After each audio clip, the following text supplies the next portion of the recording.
On paper, the Rockefellers look untouchable. One long marriage, 6 children, unlimited money, perfect discipline. But the closer you get, the stranger it becomes. Quiet rebellions, reputation booby traps, and choices that seem designed to embarrass the dynasty itself. Step inside David Rockefeller's family and watch what happens when the most controlled name in America can't fully control its own bloodline. Peggy. Pearls at night, boots by dawn. Margaret. Peggy McGrath Rockefeller married David in 1940 and spent decades as the quiet half of a very loud name. But her silence was strategic. She could move serious power without cameras or speeches. The contrast in her life looked cinematic. One evening, she's flawless at a formal reception. The next morning, she's in dirty boots because she's actually working the land, turning a glamorous surname into a working farm reality.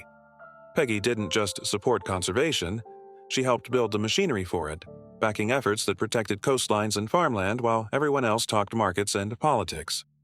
She helped launch the Maine Coast Heritage Trust in 1970 and later co-founded the American Farmland Trust in 1980. And she reportedly treated the family's Pocantico world less like a museum and more like a place to manage. Buying farmland, expanding acreage, and raising purebred cattle as if she wanted the family's fortune to end in soil, not marble. After Peggy's death, the final gesture felt like her signature in absentia. The Peggy and David collection was later sold at Christie's and the proceeds went to charity. An eye-popping, record-setting sum for a single-owner collection. Was Peggy simply the banker's modest wife, or the most underestimated strategist in the entire family? David Jr., the invisible rulemaker. David Rockefeller Jr., the eldest son, is rarely a scandal headline because his power works differently. He's not about spectacle. He's about infrastructure. Foundations, boards, long strategies, and rules that sound boring until you realize they decide who gets the microphone and who only gets a chair in the room. He's the person built to keep the family system functional while the world changes, from oil and bank prestige to an era where one reputational slip can explode overnight. Even his personal life reflects a modern reality the old dynasty myth hates admitting. Change, divorce, remarriage, and raising daughters in a world where the Rockefeller name opens doors and instantly triggers suspicion. Is that wise stability? Or the most effective way to hold power by controlling what most people never notice?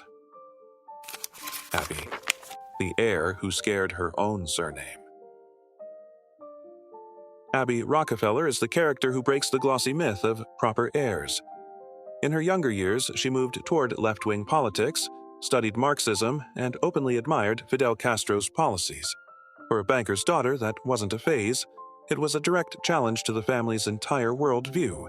Then came radical feminism and involvement with ultra-hardline circles where the focus wasn't be nice, but be disciplined, independent, and physically capable, self-defense included. But the most unforgettable move was her environmental manifesto. In the 1970s, she installed a composting toilet at home and launched a company producing those systems. It wasn't just eco-enthusiasm, it felt like a statement. I come from industrial power, but I'm choosing a different symbol of the future.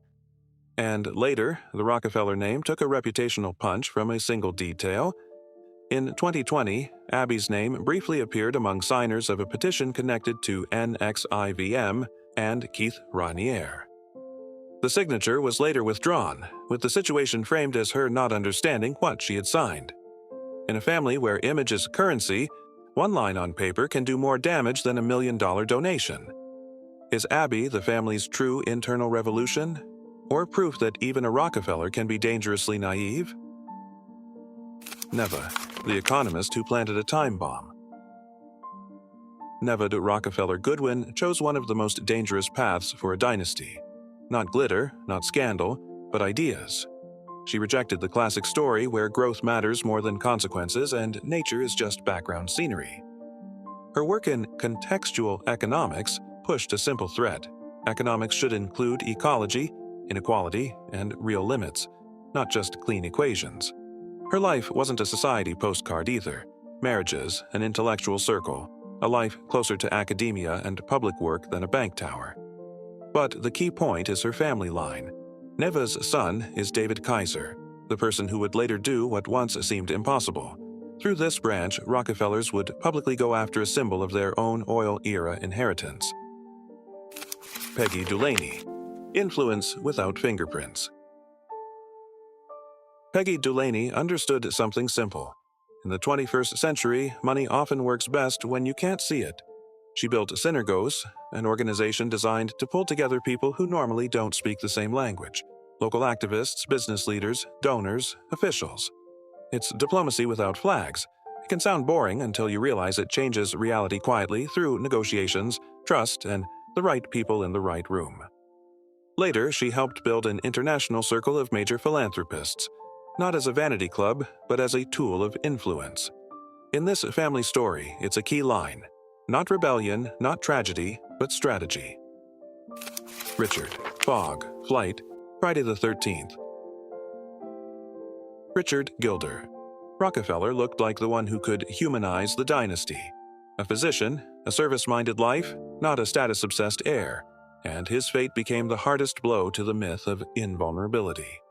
On June 13, 2014, Friday the 13th, he took off in a small plane after visiting family around the time of his father's 99th birthday. Morning fog, takeoff, a few minutes, and disaster. He was the only one of David's 6 children to die while the patriarch was still alive. Was it a creepy Friday the 13th coincidence? Or simply a tragic accident? Eileen, the hidden cost of the name. Eileen, the youngest of the 6, represents a different kind of power shift. The Rockefeller name as a psychological weight, not a trophy.